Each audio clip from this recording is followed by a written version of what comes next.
I'm sure you've heard the news. Air fryers are all the rage. Let's make some crispy croquettes.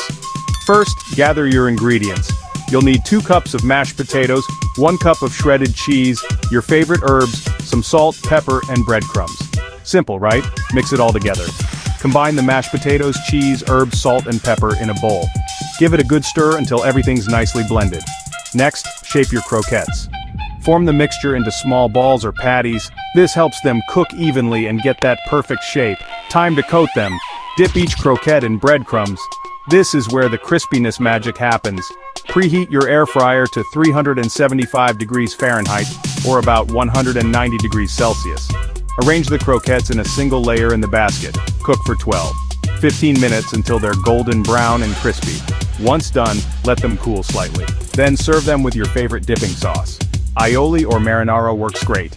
Enjoy your delicious crispy air fryer croquettes. Don't forget to like and subscribe for more tasty recipes.